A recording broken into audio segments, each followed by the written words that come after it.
जरूर इतना बता दें कि ये फेक न्यूज़ कैसे डिफाइन करें, वो मैंने 4 सफ़े पढ़े हैं। क्या है ये फेक न्यूज़, इसकी तारीख क्या है और ये हमारे ऊपर कैसे लागू होगी? अब्बासी साहब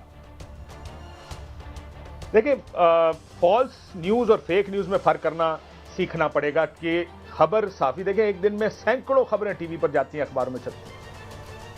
ये खबर देना और खबर बाउंस कर जाए, जैसा मैं और भट्टी साहब फोन पे बात करें तो शहजाद अकबर साहब की खबर थी, चैनल ने कहा जनाब हटा दिए गए हैं, सरकार ने कहा नहीं, 2 दिन बाद खबर ठीक हो गई। फाइनेंस मिनिस्टर का जाना था, हमने खबर दी कि जनाब वो जा रहे हैं, सरकार कहती है कोई नहीं जा रहा, 4 दिन बाद वो भी चले गए। सो बड़े आराम से आप ये कह देंगे बाद में कि जनाब ये तो फेक न्यूज़ है। फेक न्यूज़ ये नहीं, फेक न्यूज़ होती है जो या तो बड़े इलेक्शंस को मनूवर करने के लिए, जैसे अमेरिका में हुआ, बेल्जियम ने यह किया कि इलेक्शंस ना, ऑस्ट्रेलिया में कानून इसलिए बना कि फेक न्यूज़ वो फेक न्यूज़ जो इलेक्शंस को मनूवर करने के लिए इस्तेमाल हो, बड़े पैमाने पे लोगों को मिसलीड करे, को फाइनेंशियल फायदा उठाने के लिए कोई फेक न्यूज़ इस्तेमाल करे, जिससे स्टॉक मार्केट को मूव करे ताकि अपना जाती फायदा उठा सके।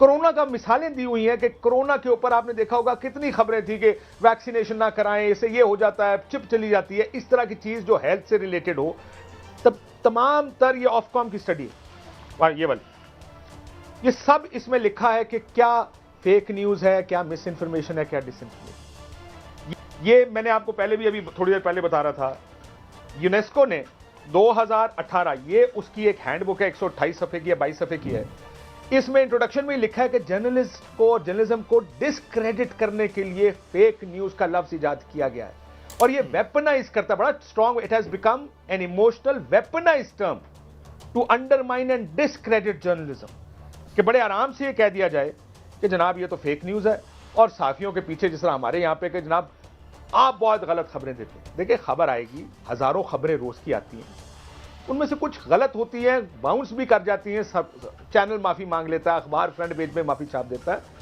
उसको आप फेक न्यूज़ ट्रीट नहीं कर सकते, दैट्स फॉल्स न्यूज़। और आपकी तरफ, सरकार की तरफ से या किसी की तरफ से भी, और वो डेफेमेशन ट्रीट करेगा उसको, आप हतक इज्जत जो है उसके जुमरे में आएगी। अच्छा काशिफ भाई, आपने बड़ी डिटेल बताया, ऑफकॉम ने क्या लिखा, रशिया ऑस्ट्रेलिया ने क्या हुआ है, तो ये जो पाकिस्तान में ऑर्डिनेंस आया है, इस फेक न्यूज़ की तशरीह करेगा कौन? मुझे अभी तक इसकी समझ नहीं आई। इज लाइक के वजीर आज़म कहते हैं कि अपोजिशन डाकू चोर है, कल को शहबाज शरीफ साहब हमारे खिलाफ चले जाते हैं जी इन्होंने फेक न्यूज़ चलाई, खबर तो वो सारी टीवियों ने चली ना, उसको भी न्यूज़ कहते हैं, जो बेशक इनका बयान भी हो, तो फिर सारे साफी रेस्ट हो जाएंगे जो 15, 50, 60 जिन्होंने भी ये खबर दी है। डाकू चोर तो अभी तक अदालतों से साबित नहीं हुए। ये बिल्कुल आपने सही कहा भट्टी साहब, मसला ये है कि कल कोई आके टीवी चैनल पे कोई सियासतदान बात करे और वो बात, हम तो कैरियर बन गए उस केस में, इमरान खान तकरीर कर रहे हैं, उसने कहा ये डाकू है, उसने ये लूटा है, उसने ये किया है, हम तो जवाबदेह नहीं है। साथ में ये तो पूरी दुनिया में ये इस तरह की चीज़ें डेफेमेशन में ट्रीट होती है भट्टी साहब, किसी ने किसी पे इल्ज़ाम लगाया, वो आगे चला जाता है कि सरकार आपने ये झूठा इल्ज़ाम लगाया, या साबित करें या फिर कानूनी कार्रवाई होगी, और अदालत में अगर वो साबित नहीं करता तो उसको $1 मिलियन, $5 लाख, $2 लाख के जुर्माने भरने पड़ते हैं, वो तो डेफेमेशन में ट्रीट होगा। फेक न्यूज़ की तो कॉन्सेप्ट ही बड़ी डिफरेंट है। अब क्या इन्होंने फेक न्यूज़ की डेफिनेशन की है, ये कह रहे हैं कि अगर आपने वजीर आजम की फैमिली पर कोई बात की, गलत बात है, मैं इस बात से एग्री करता हूं कि नहीं करना चाहिए, ये पॉलिटिकल फैमिलीज को मत घसीटें आप पॉलिटिक्स के अंदर, लेकिन अगर किसी ने कोई बात कर दी तो फेक न्यूज़ के जुमरे में आएगा 5 साल के लिए अंदर, बेल, नॉन बेलेबल ऑफेंस, 6 महीने में उसके खिलाफ फैसला करें। ये फेक न्यूज़ को डिफाइन करें पहले कि वो है क्या। फेक न्यूज़ वो नहीं है जो हुकूमत बार बार कह रही है, वो कहते हैं गलत खबर फेक न्यूज़ है, गलत खबर फेक न्यूज़ नहीं है।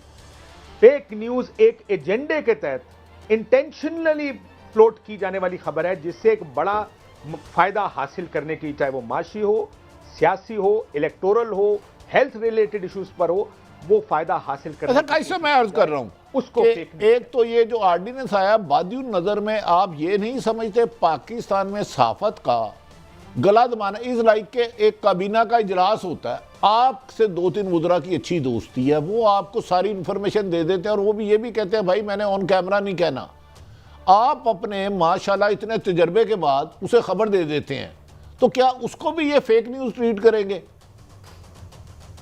कर सकते हैं, यही तो मसला है पाकिस्तान में भट्टी साहब। कानून बनाना हमारा आसान तरीन काम है, कानून बना दें, उसमें फेक न्यूज़ कह दें, उसको आप परसेप्शन ये बिल्ड करेंगे फेक न्यूज़ का मतलब गलत खबर है, फिर उस पर आप किसी भी चीज पर, अब तो आपने मेरे हाथ पांव काट दिए, क्योंकि मुझे ये खौफ है असल खबरें कहां से आती हैं भट्टी साहब, वो ऑफ द रिकॉर्ड आपको और मुझे बताई जाती है।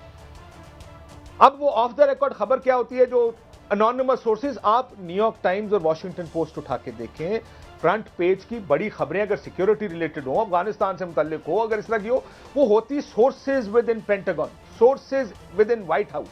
मैं कहूं मेरा सोर्स पीएम हाउस में मुझे ये बता रहा है, वो कह जी fake news, Kashif Abbasi arrest 5 साल के लिए अंदर।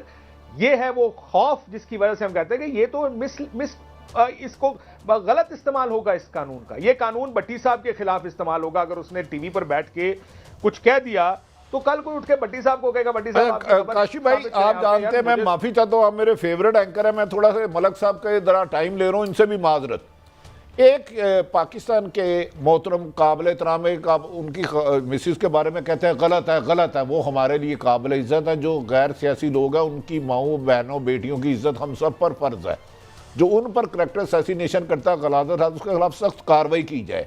लेकिन वजीर आज़म ने एक फरमाया था कि मैं 1 करोड़ नौकरियां दूंगा, 50 लाख घर दूंगा। अब मैं 3 दिन से सर्वे कर रहा हूं, वो 9 करोड़ नौकरियां किसी को मिली है ना 50 लाख घर।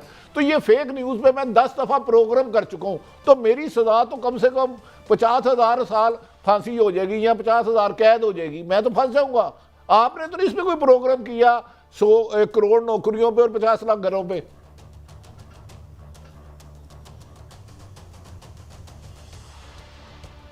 जी काशिफ साहब, जी काशिफ अब्बासी साहब से पूछ रहा हूं।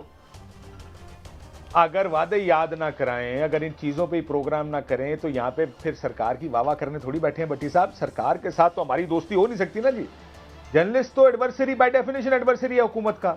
उसने तो वो चीज हाईलाइट करनी है जो हुकूमत गलत करेगी, जो वादा पूरा नहीं करेगी, जो आपने अपने मैनिफेस्टो में दर्ज किया है। अगर आप उसको पूरा नहीं करेंगे तो उसको उठा के कहेंगे भाई साहब आपने ये काम नहीं किया।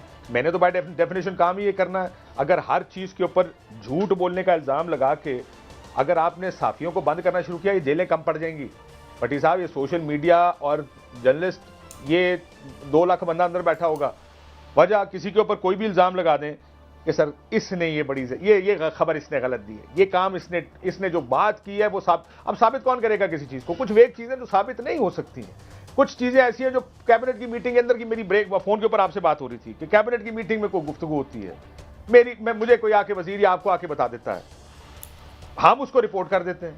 अब कल आके कह जी साबित करें, आप साबित कैसे करेंगे ये बता दें भट्टी साहब।